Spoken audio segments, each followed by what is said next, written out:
냉수 한 그릇이라도라고 하는 제목으로 하나님의 말씀을 전하려고 합니다.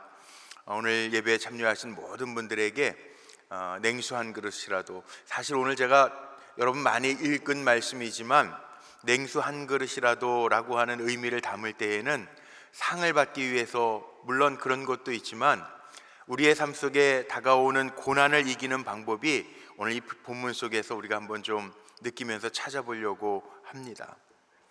이번 주 주보, 이제 내일 모레 주일날 주보에 나올 텐데, 제가 이번 주 주보 칼럼은 하나님의 선물이라고 하는 제목으로 칼럼을 썼습니다. 이제 이번 주서부터 방역수칙이 조금 변경이 되죠. 그동안 99명으로 제한을 받았는데 우리 예배당 규모 안에서 백신 접종하신 분들 포함해서 이제 20%, 그러니까 우리 교회는 400명 넘게 모여도 문제는 없을 것 같아요. 그래도 아직 감염병이 완전히 다 소멸된 것은 아니고 위드 코로나 함께 가야 되는 시기가 되어진 것 같아요. 그동안 너무 많이 오랫동안 고생들 많이 하셨죠. 정말 마음 같아서는 빨리 자유롭게 마스크 쓰는 것도 좀 풀고, 그리고 마음껏 얼굴도 보고 반기고 이야기도 나누고 그러고 싶은데 그렇지 못해서 참 바람만 간절하지 아직은 그런 시대가 안 돼서 안타까움이 있습니다. 그러면서도 제가 주보 칼럼에다가는 이렇게 썼습니다. 물론 우리가 환경의 통제를 받지만 우리들의 마음이 주님을 향하여 늘 열려 있고 참 예배자의 모습을 잃지 않게 하여 주옵소서. 그렇게 기도해요. 정말 기도해요. 오늘도 제가 주내원 목사 진급하는 분들 강의가 있어서 1시간 우리 중앙연회 안에 수련 목회자들을 위한 강의를 하고 왔어요. 답답하잖아요. 목사님들 되실 분들도 다, 전도사님들도 마스크 쓰고 앉아서 하루 온종일 과목을 이수해야 되니까 수업을 받고, 또 강의하는 목사님들도 다 마스크 쓰고 1시간씩 강의를 하는데 정말 쉽지도 않아요. 예배드리는 여러분들의 고충도 알 것 같아요. 귀도 아프잖아요, 마스크 쓰고 있으니까. 그러나 환경은 제약이 있지만 우리들의 마음은요, 주님을 향한 우리의 마음은 열려 있고, 또 하나님이 찾으시는 그 예배자의 모습을 잃지 않는 우리들의 모습이 되기를 간절히 소망하고 축복합니다. 그러면서 저는 기대하는 게 있어요. 이번 주서부터 400명 이상은 모일 수 있다. 그동안 99명인데 그 4배가 모일 수 있으니까, 그동안에는 더 많이 모였거든요. 우리 2부 예배 때는 650명씩 막 모였었어요, 이전에도. 그런데 그나마 20% 그러지만 그래도 은혜인 것 같아요. 하나님 예배당 준비시켜 주셔서 이 어려운 때에 400명까지도 모일 수 있구나, 그것도 감사하고, 또 그렇게 모일 수 있다고 오랜만에, 정말 오랜만에 5월달 이후로 그렇게 20% 풀어주는 게 정말 오랜만이에요. 5개월 만인 것 같아요. 그래서 이렇게 풀리면서 축제처럼 예배가 후딱 해치우는 그런 예배가 아니라 모일 때마다 하나님 앞에 축제와 감사의 제사가 되기를 원하는데 어떻게 예배드릴까? 오시는 분들도 선물도 좀 하나씩 드리고 싶고 막 그런 마음이 있었거든요. 참 감사하게요, 하나님 마음만 품어도 주시긴 주시더라고요. 제가 칼럼에다 그래서 하나님의 선물이라고 하는 글을 쓴 이유가 여기에 있어요. 어느 집사님이 생각지도 않았는데 자기가 잘 아는 화원이 있는데 거기에서 개운죽이라고 아세요? 개운죽. 이건 아니고요, 이건 개운죽이 아닌데 개운죽이라고 하는 게 있어요. 대나무같이 생긴 건데 이렇게 잎사귀가 나는 거, 그거를 1000개를 얻어서 우리에게 주시는 거예요. 자기 이름은 밝히지도 말래, 집사님 부부인데. 그래서 1000개를 내일 교회에 오면은 주일날 하나씩 기념으로 드리려고 그랬는데, 그게 제가 궁금하잖아요. 개운죽이라고 하는 그 꽃말이 뭘까 생각을 했더니, 그 꽃말이 뭐냐 하면 개운죽, 개가 열릴 개자더라고요. 운이 열리는 대나무, 운세가 확 피는 대나무, 길조죠, 길조. 그런데 우리 믿음의 사람들은 운이라고 안 그러잖아요. 우리 믿음의 사람들은 뭐라고 그러죠? 하나님의 은혜. 그래서 참 좋더라고요. 제가 그래서 주보 칼럼에다가 주일날 오시면 다 오시는 분들 한 분씩 1000개가 들어왔으니까 한 개씩 다 드릴 거예요. 애들까지 하나씩 다 줘도 될 것 같아요. 근데 어떤 마음으로 축복하면서 드릴 거냐 하면 운이 열리는 게 아니라 우리 하나님의 은혜가 열리기를 축복하면서 드리려고 그래요. 하나님의 선물이에요. 얼마나 좋은지 모르겠어요. 또 추수감사절은 떡은 이미 다 하기로 약속을 해놨는데, 제가 우리 사무실 목회자들 회의하면서 추수감사절 또 떡을 맛있게 해서 나누자 이제 그랬는데, 떡만 나누는 게 아니라 또 어느 집사님이 전화를 하셨어요. 뭘 주신다고 그랬냐면 이미 왔어요. 마스크 만장, 아주 좋은 거, 메이드 인 코리아 KF94 만장을 우리 성도님들에게 선물로 주라고요. 10개씩 묶어가지고 만장을 주셨어요. 그래서 추수감사절에는 떡도 선물로 드릴 거고, 마스크 아주 좋게 포장되어 있는 KS94 마스크 요즘엔 쓰고 다니셔야 돼요. 어차피 10장씩 오시는 분들한테 드리려고. 근데 제가 이렇게 보면서 야, 하나님 참 감사하네. 다시 정말 이렇게 그나마 400명씩이라도 모일 수 있는 예배가 준비되면서 우리 종들 마음속에 그래도 뭔가 좀 이렇게 축제를 또 사랑을 나누고 싶었는데, 하나님의 주시는 선물로 이렇게 받아지니까 얼마나 저는 감사한지, 이게 주보 칼럼의 하나님의 선물, 이 모양 저 모양으로 주시는 하나님의 선물이라고 제가 이렇게 표현을 했어요. 제가 2주 전에요, 우리 금요 철야 때 새벽 예배하고 금요 철야 때만 제가 잠깐 말씀드렸잖아요. 2주 전에 제 아내하고 저하고 결혼 30주년이라고 2박 3일 저 여수에 가서 한번 쉬었다 왔어요. 근데 결혼 기념일날 뜻하지 아니하게 이렇게 지도 보고 가다가 어디 다육식물원에 들어갔던 얘기 제가 지지난주에 한번 드렸죠. 기억나시죠? 선물을 주는데 그분이 제가 목사인 거 알고, 결혼 기념일인 걸 몰라요. 목사인 걸 알고 선물로 주셨는데, 저게 궁금해 하시는 분이 아무도 없더라고요. 제가 금요일하고 새벽에 설교했는데 목사님 어떤 선물이에요? 궁금해 하시는 분이 아무도 없는데, 그래서 제가 스스로 자진해서 제가 팬 서비스 차원에서 오늘 사진을 찍어서 보여드리는 거예요.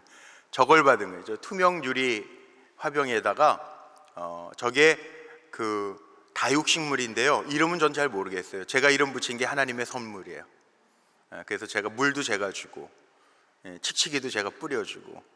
그런데 정말 기가 막히지 않아요? 지금 보셨지만 물론 해석하기 나름이라고 생각할 수도 있겠죠, 여러분들은. 근데 제가 기도하면서 하나님 저에게 주신 감동이거든요. 10월 5일 날 뜻하지도 않았는데 그분이 저를 목사인 것도 알고 결혼기념 이런 건 몰라요. 선물을 주고 싶다 그래서 저걸 주셨는데, 기도할 때 제가 해드릴 게 없잖아. 기도해드리는데 하나님 제 마음에 감동한 게 내가 너에게 주는 선물이다 그랬는데, 여러분 보셨지만 위에 다육이 위에 돌이 힌트 그냥 지나가는 걸로 보셨겠지만 돌 색깔이 몇 개였죠? 3가지. 파란색, 흰색, 노란색. 제가 집사람한테 그랬어요. 이게 30주년이라 3가지라고. 그랬더니 제 아내는 해석이 또 좋다고 그러는데, 정말 제 마음에 하나님이 주시는 선물, 이 모양 저 모양 하나님이 이렇게 주시는 느낌이 막 제가 마음에 들더라고요. 그게 너무 감사하고 감격스러운 거예요. 그래서 오늘 주보에다가도 하나님의 선물 그리고 썼어요.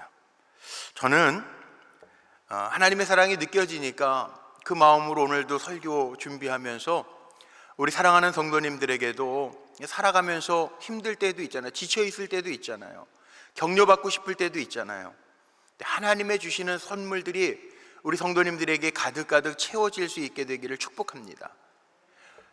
오늘도 그런 마음으로 주의 전에 나오신 분들에게 하나님의 주시는 은혜의 선물, 위로의 선물, 격려의 선물, 회복의 선물들이 우리 성도님들에게 펼쳐지시기를 주의 이름으로 축복합니다. 우리가 살아가면서요, 잘못 생각하는 것 가운데 하나가 뭐냐 하면 이런 거예요. 하나님이 사랑하는 사람에게는 아무런 어려움을 겪지 않고 당하지 아니하고 편안하게만 살 것이다 라고 생각하는 게 이 문구가 맞나요? 틀리나요? 하나님이 사랑하는 자에겐 고난이 없어요? 아니에요? 그렇지 않아요. 어려움을 당하는 사람은 이렇게 생각해요. 하나님 나 버리셨나? 하나님 나를 떠나셨나? 그렇게 생각해요. 욥기를 보면요, 욥의 친구들이 있죠. 엘리바스, 소발, 빌닷이 욥에게 찾아와서 그동안 평안하게 잘 살았던 욥에게 뭐라고 이야기합니까? 네가 이런 어려움을 겪는 것은 네가 뭔가 하나님 앞에 죄를 지었기 때문일 것이다. 그리고 정죄해요. 보통 욥이 더 힘들었던 이유가 그거예요. 고난도 힘든데 하나님이 너를 버렸다, 네가 하나님 앞에서 득죄해서 이런 어려움이 왔다라고 하니까 욥은 더 이중 고난이 되어서 힘들어 지치잖아요. 이 잘못된 생각입니다. 물론 우리가 소망하는 것은 고난이 없는 삶이에요.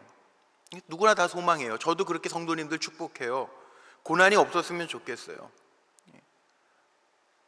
갑자기 이렇게 성도님들 어려운 일들을 겪으면 제 마음이 더 아프고 깜짝깜짝 놀라고, 이런 일이 없었으면 좋았을걸, 그런 마음이 있어요. 사람에겐 누구나 다 이런 마음이 있을 거예요. 가난해질까봐 두렵고, 병들까봐 두렵고, 사람들과의 관계가 깨지고 외면당할까봐 두려운 마음들이 누구에게나 다 있어요. 그래서 우리는 평탄한 삶을, 평안을 구하잖아요. 평안 구하잖아요. 기도해 줄 때에도 평안하게 하옵시고 구하잖아요. 크게 부하지 않아도 괜찮아요. 문제없이 가난해지지 않고 쓸 거 쓰면서 살고 뭐 높은 자리에 오르지 않아도 그래도 내가 먹을 수 있는 거, 나눌 수 있는 거, 나누고 싶을 때 나눌 수 있는 만큼 살고 싶은 그 꿈은 소박한 꿈이잖아요. 그러나 때때로는 이런 소박한 꿈마저 깨질 때가 있어요. 내가 원하는 대로 내 삶이 흘러가지 않을 때가 있어요. 그럴 때 흔히 사람들은 쉽게 내가 하나님께로부터 버림받은 거 아닌가? 나에게 왜 이런 고난이 왔지? 낙심하고 절망할 때가 있습니다. 때로는 사람을 원망하기도 하고요. 그러면 안 되겠지만 어떨 때에는 하나님을 원망하기도 합니다. 내가 무슨 잘못을 저질렀어요? 하나님 왜 나에게 이런 엄청난 고난과 시련을 주십니까? 그럴 때도 있습니다. 근데 그게 틀리다는 거예요. 하나님 우리 버리시고 떠나신 게 아니라는 거예요. 고난이라고 하는 거, 시련이라고 하는 게 하나님이 우리를 떠나서 우리에게 주어진 게 아니에요. 성경을 읽어가다 보니까 믿음의 사람들에게는요, 정말 하나님이 위대하게 쓰시는 사람들에게는요, 고난과 시련 있었어요. 정말 하나님이 높이 올리시는 사람도 고난 통해서 올라가요. 요셉, 모세, 다윗 보세요. 요셉을 한번 보세요. 형들에게 미움받아 사람들에게 배반당한 거죠. 이집트로 노예로 팔려갑니다. 성실하게 일합니다. 근데 억울하게 누명쓰고 감옥에도 갇힙니다. 10여 년 동안, 긴 세월 동안 타향살이뿐만 아니라 감옥살이, 온갖 고초를 당하고 사람에게 배신도 당하고 모함도 당합니다. 요셉에게는 죄가 있었나요? 없었어요. 하나님 앞에 원망하지도 않았어요. 버림받은 것 같으나 중간 결산할 필요 없겠죠? 요셉이 버림받았나요? 아닙니다. 요셉이 그 기간을 통해서 훈련받습니다. 큰 그릇이 됩니다. 작은 그릇이 큰 그릇을 포기할 수 없어요. 큰 그릇 안에 작은 그릇이 담기는 거예요. 포개지는 거예요. 집에 가셔서 주방 한번 열어보세요. 작은 그릇 위에 큰 그릇을 놨나, 큰 그릇 위에다가 작은 그릇을 놨나. 보통 다 큰 접시 위에다 작은 접시 이렇게 포개 놓잖아요. 고난을 통해서 하나님은 요셉을 높이시고, 요셉을 높이실 뿐만 아니라 큰 그릇으로 만들어 가서 다 포용할 수 있는 그릇으로 이끌어 가시는, 고난이 아니라 큰 그릇으로 만들어 가시는 하나님의 훈련의 과정이라는 거죠. 모세를 보세요. 모세가 좋을 때 부름받은 게 아닙니다. 하나님, 물론 우리는 그 순간순간밖에 못 보지만 하나님 영원까지 인도하신 하나님이신데, 모세는 그의 삶의 주기를 세 개로 나누잖아요. 40년, 40년, 40년. 모세가 죽기까지. 애굽의 왕자로 있을 때 부름받지 않았어요. 살인자가 되어서 저 미디안 광야로 쫓겨가서 목동으로 숨어 살 때 그 40년이 지난 후에 하나님 모세를 부르세요. 미디안 광야에서 숨어 살던 그 40년이 모세에게는 신세 한탄이 되고 고난스러운 시간들이었겠지만 하나님은 광야를 익히는 시간으로 모세에게 허락하신 거죠. 이스라엘 백성을 건져내는 지도자로 세우시기 위해서 광야를 익힐 수 있는 시간을 하나님이 주신 거죠. 모세에게는 고난의 시간이었을지 몰라요. 그런데 하나님은 그를 인도자로 세우시기 위한 훈련의 과정으로 삼으셨다는 거예요. 다윗을 보세요. 요즘 새벽 기도회 때마다 사무엘상, 이제 사무엘상 거의 다 읽었어요. 오늘 29장까지 읽었어요. 말씀을 전하면서 보니까 기름 부음을 받았어요. 하나님의 기름 부음을 받고 왕으로 세워져야 할 다윗이면, 하나님이 기름 부으셨으면 그의 인생이 탄탄대로로 가야 되잖아요. 근데 웬걸 죽을 위기를 넘깁니다. 미친 척하면서 적진에 뛰어들기도 합니다. 마음이 두려워서 인간적인 방법으로 대응하다가 어려움과 곤란에 처하기도 합니다. 그런데 이때에 다윗은 주옥과 같은 시편을 많이 남겼어요.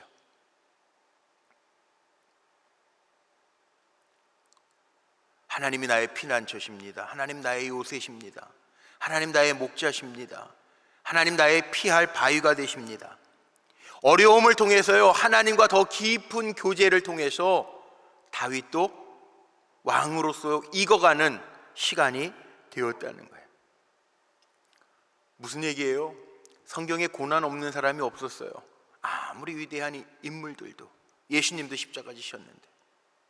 때때로 하나님은 당신의 사람을 쓰시기 위해서 훈련시키십니다. 미워서가 아닙니다. 버렸기 때문이 아닙니다. 그들을 사랑하시기 때문입니다. 그들을 존귀하게 쓰시기 위해서 하나님은 때로는 고난도 주시는 거예요. 오늘 문제를 가지고 오신 성도님들 걱정하지 마세요. 지금은 힘들어서 문제고, 이거 어떡하지? 피해갈 길 없나?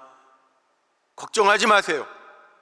하나님이 우리를 사랑하시기 때문에 우리가 하나님을 버리지 아니하고 주의 이름을 부르는 자는, 오늘 찬송했던 것처럼 주님의 이름을 부르는 자는, 주님을 찾는 자는 주님의 손, 주님의 역사가 분명하게 임할 줄로 믿습니다.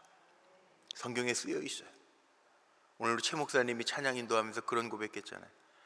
우리 말씀에 순종하면서 사는 거거든요. 말씀으로 이미 알려주셨어요. 그게 적용만 하면 돼요. 순종하고 적용만 하면 돼요. 근데 그 적용이 안 되니까 우리가 고난 속에 있는 거예요. 신명기 8장에 이미 이렇게 얘기하십니다. 하나님의 약속의 말씀입니다. 내 하나님 여호와께서 이 40년 동안에 내게 광야의 길을 걷게 하신 것을 기억해라. 고난의 길이죠. 광야 40년. 이는 너를 낮추시며 너를 시험하사 내 마음이 어떠한지 그 명령을 지키는지 지키지 않는지 알려 하심이라. 너를 낮추시며 너를 줄이게 하시며 또 너도 알지 못하며 내 조상들도 알지 못하던 만나를 내게 먹이신 것은 사람이 떡으로만 사는 것이 아니요 여호와의 입에서 나오는 모든 말씀으로 사는 줄을 내가 알게 하려 하심이니라 말씀하셨어요. 우리 하나님 말씀 따라가면서 살면 돼요. 고난이 오면 나를 낮추시고 나를 만들어 가시는구나 믿고 하나님 앞에 맡기고 살면 돼요. 그러면 어떻게 하신다고요? 좀 뛰어넘어서 16절엔 이렇게 표현해 놨습니다.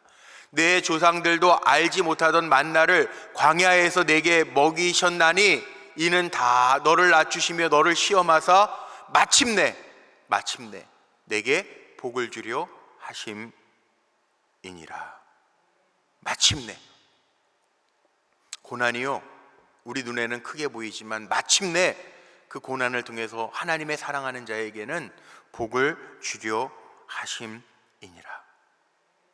결국은요 하나님의 명령을 따라서 끝까지 우리가 살아가면 하나님의 하시는 일들이 우리에게 보여질 거라는 거예요. 그러니까 우리는 시련이나 고난을 당할 때 바르게 올바로 잘 생각해야 돼요.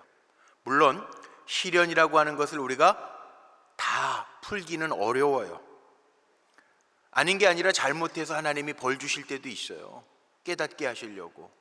그런데 하나님의 징벌일 때에는, 징계일 때는요, 빨리 깨닫고 회개하면 하나님이 징벌 무드, 심판 무드에서요 은혜 모드로 바꾸세요. 하나님은 은혜의 하나님이세요. 우리가 깨닫게 하시기 위해서 징계하시는 거지 우리를 죽게 하시기 위해서 징계하시는 거 아니에요. 그러니까 하나님의 심판을 거두시고 은혜 베푸시는 하나님이라고요, 깨달으면. 그러나 많은 부분에 있어서는요, 하나님이 우리에게 주시는 시련과 고난은 모르시는 게 아니고 외면하시는 게 아니고 그 시련과 고난을 통해서 우리를 더 성장시키시고 크게 만들어 가시는, 연단시키시는 하나님의 과정이라는 것을 잊지 마시기를 바랍니다. 나를 사용하시기 위해서 만들어 가시는 과정. 하나님 더 의지하면 되고요, 시련과 연단을 통해서 우리는 깨달으면 돼요. 아, 우리 인간이라는 게 참 나약하구나. 내가 지혜로운 것 같아도 미련했구나. 내가 보잘것없는 존재구나. 하나님 앞에서는 겸손해야 되겠구나. 깨지면 돼요. 시련이 고난이 아니면 도무지 깨지지 않기 때문에 하나님 우리에게 시련과 고난을 주시기도 해요. 우리를 새롭게 만드시기 위해서, 하나님의 사람으로 세워가시기 위해서. 자, 그러면 제가 여태까지 고난에 대한 이야기만 쭉 나눴는데 오늘 본문의 말씀과 좀 매치를 시켜보려고 합니다. 오늘 본문에 보면 제일 많이 나오는 단어가 영접이라는 단어가 나와요. 오늘 본문을 통해서 어떻게 하면 우리의 고난도 이길 수 있을까? 이 영접, 주의 종을 영접하는 자는 주님을 영접하는 것이요, 주님을 영접하는 자는 주님을 보내신 자 하나님을 영접하는 것이다. 선지자의 이름으로 선지자를 영접하는 것은 선지자의 상을 받을 것이요, 의인의 이름으로 의인을 영접하는 자는 의인의 상을 받을 것이고, 또 누구든지 제자의 이름으로 이 소자 중 하나에게 냉수 한 그릇이라도, 오늘 제목 냉수 한 그릇이라도 주는 자는 내가 진실로 진실로 너희에게 이르노니 그 사람은 결단코 상을 잃지 아니할 것이라, 이렇게 말씀하고 있어요. 물론 이 말씀은 단순하게 보면 고난을 이길 수 있는 방법을 소개하는 말씀의 구절은 아닙니다. 그런데 잘 영접하는 자에게는 뭐가 있다고 그랬어요? 분명하게 뭐가 있다고 그랬어요? 귀찮아서 대답하기 싫으세요? 상, 우리가 좋아하는 상급이 있다고. 보통 고난을 받으면요, 사람들이 그 고난, 문제에 집중해가지고 다른 사람들을 돌아볼 여유가 없어요. 그런데 오늘 영접하면 적은 소자 하나에게라도 냉수 한 그릇이라도 영접하고 대접하면, 보통 고난 속에 있고 시련을 당하면요, 대부분 100에 9은요 어떤 생각을 갖죠? 짜증도 나, 그냥 만사가 귀찮아요. 화가 나기도 하고, 왜 나에게 이런 고난이 오지? 나에게 왜 이런 시련이 왔지? 짜증이 나요. 자기가 불행하다고 느껴요. 다른 사람에게는 전혀 관심을 기울일 힘조차 없다고 생각해요. 그런데 고난을 벗어나는 길은요, 내 문제에만 집중하는 것이 아니라 한 발 뒤로 물러서서 보면 남을 섬기는 것, 대접할 때 상이 있다고 오늘 분명히 말씀하고 계세요. 아유, 어려운데 내가 지금 어려운 시련 가운데 있는데, 고난 속에 있는데 남 생각할 여유가 어디 있습니까? 남을 대접할 게 어디 있습니까? 이렇게 반문할지도 모릅니다. 그런데 냉수 한 그릇이라도 주는 자는 결단코 상을 잃지 아니할 것이다. 냉수 한 그릇이라는 게 무슨 의미일까요? 이거는요, 대단한 걸 주라는 얘기가 아니에요. 우리의 마음속에 내가 아무리 힘들고 어려워도 나보다 더 어려운 사람, 힘든 사람을 생각할 수 있는 마음이라도 있으면 하나님 상 주시겠다는 거예요. 하나님 은혜의 하나님이에요. 나만 불행하다고 생각하는 사람은 아니에요. 어렵고 힘들어도 냉수 한 그릇이라도 나보다 더 적은 소자에게 베풀 수 있는 사람은 결단코 상을 잃지 아니할 것이다. 내 주변을 돌아볼 줄 아는 사람이 그리스도인이에요. 나도 힘들고 어렵지만 내 주변에 힘들고 어려운 사람을 돌아볼 수 있는 사람이 상이 있다라고 하는 말씀이에요. 제가 어느 책을 읽다가 홍희석 목사님이라는 그 목사님의 이야기가 하나 실렸는데 제가 마음에 많이 감동이 됐어요. 이 사진에 나오는 이 홍희석 목사, 수레바퀴 선교회, 또 수레바퀴 요즘에 재활 전문 문화진흥원 이사장 하면서요, 이 목사님이요, 지금부터 한 30년은 좀 안 됐는데 한 20여 년 전에 젊었을 때 다른 목사님들하고 아이들 그 교회 수련회를 장소를 탐방하러 다니다가 저 충남의 서산에 있는 바닷가에 있는 데 갔다가요, 간척지 그 바닷가에 있는 데 그쪽 지나가다가 사고를 당합니다. 덤프 트럭이 막 달려오면서, 그때 뭐 저기 새만금 공사하고 막 덤프 트럭이 사고가 나가지고 차가 추락을 해요. 근데 차가 추락하면서 이 목사님, 그 목사님만 탄 건 아니고 다른 목사님들도 탔는데 이 홍이석 목사님은요, 그 차가 떨어지면서 그 충격에 의해서 이 목의 경추에 6번 7번 사이에 신경 손상이 와가지고 하반신 마비가 돼요. 몸에 마비가 왔어요. 못 쓰는 거예요. 여기 위에만 쓰고 밑에는 못 쓰는 거예요. 척수신경을 다 다쳤어요. 그 사고가 나고 이 목의 뼈가 잘 맞춰지기 위해서 그 간증집에 보니까 그렇게 나와 있어요. 머리를 뚫어가지고 이 척추 그 뼈하고 연결해가지고 30kg의 추를 달아서 몸은 못 움직이니까 고정시켜가지고 병원에 있는 8개월을 그렇게 지냈다는 거예요.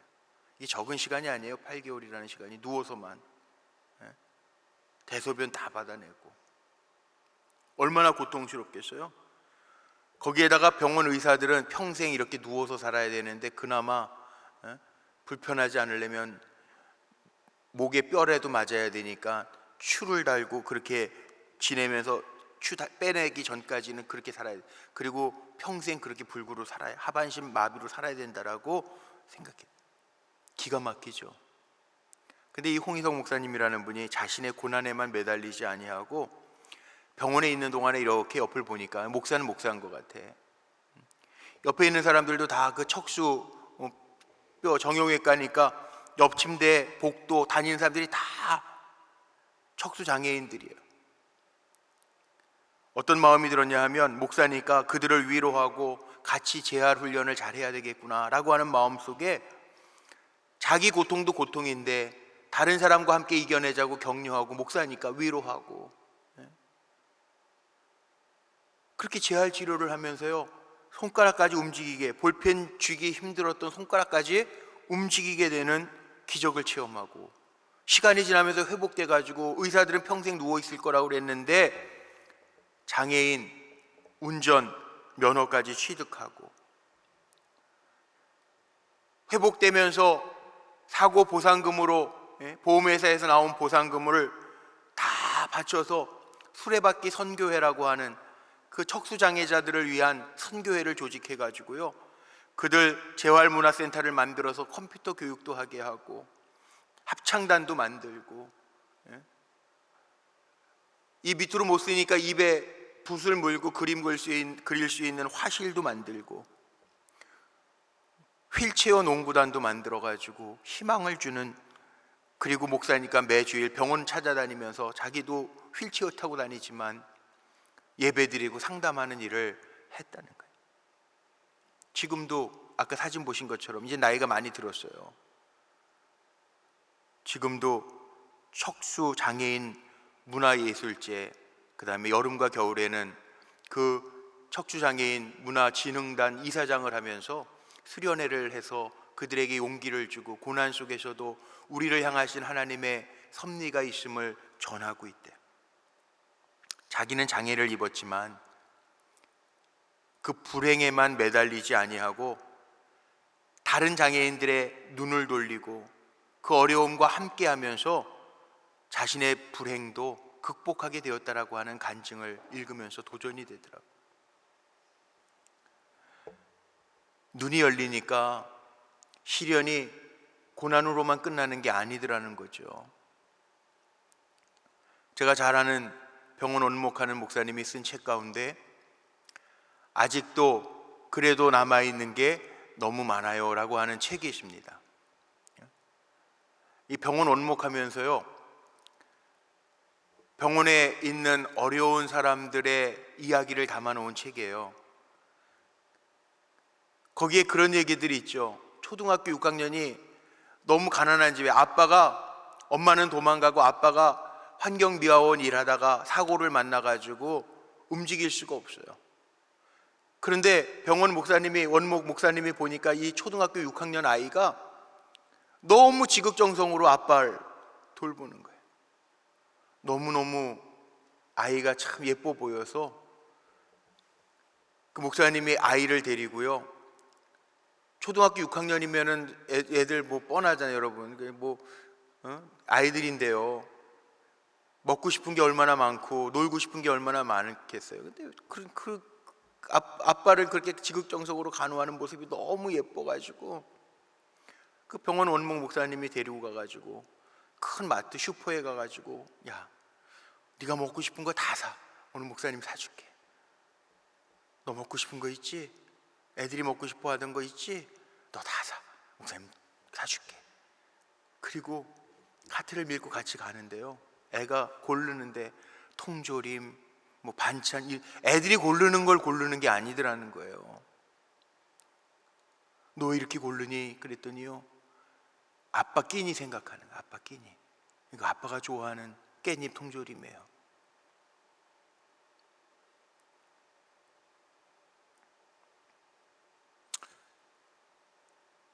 병원 원목이니까 환우들 안에 많을 거 아니에요. 당뇨 때문에 발을 잘라낸 환자도 있고. 그 목사님이 위로하러 예배드리고 위로하러 갔는데, 위로를 하러 갔는데 그 사람들이 이렇게 얘기하더라는 거예요. 목사님, 내가 다리 한쪽은 잃었지만 그래도 아직도 내게 남아있는 게 많아요. 그 이야기예요. 그 책 제목이 그래도 아직 남아있는 게 많아요.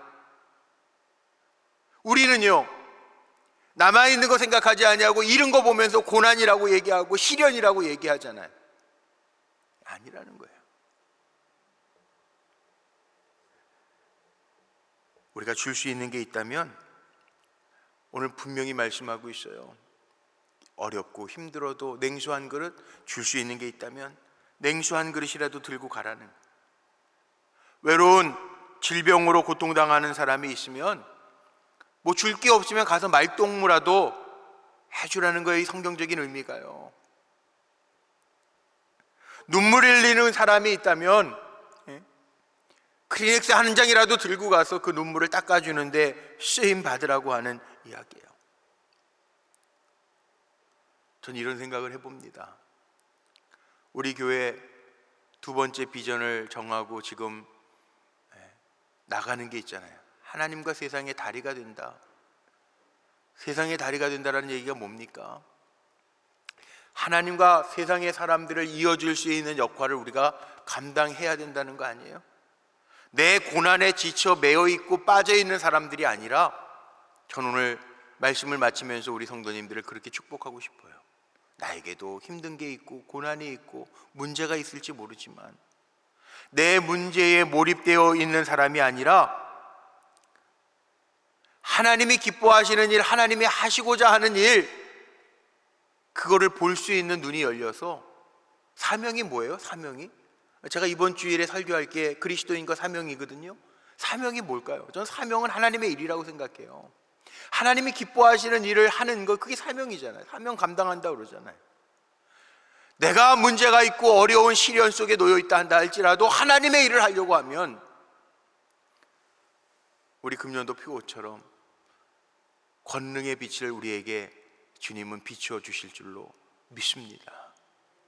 그러니까 실망하지 마시고요, 힘들어하지만 마시고요, 눈을 들어 보게 하시는 하나님의 역사를 볼 수 있게 되시기를 축복합니다. 그리고요, 다른 거 줄 수 없으면 우리 기도라도 해주라는 기도. 기도만큼 귀한 게 어디 있어요? 저는 목회하면서 가끔 그런 생각이 들어요. 힘들 때 왜 없겠어요? 저도 힘들 때도 있어요. 저도 인간인데 왜 약한 때가 없겠어요? 약한 점이 있어요. 그런데 힘이 날 때가 언제인지 아세요? 누군가 날 위해 기도하고 있잖아.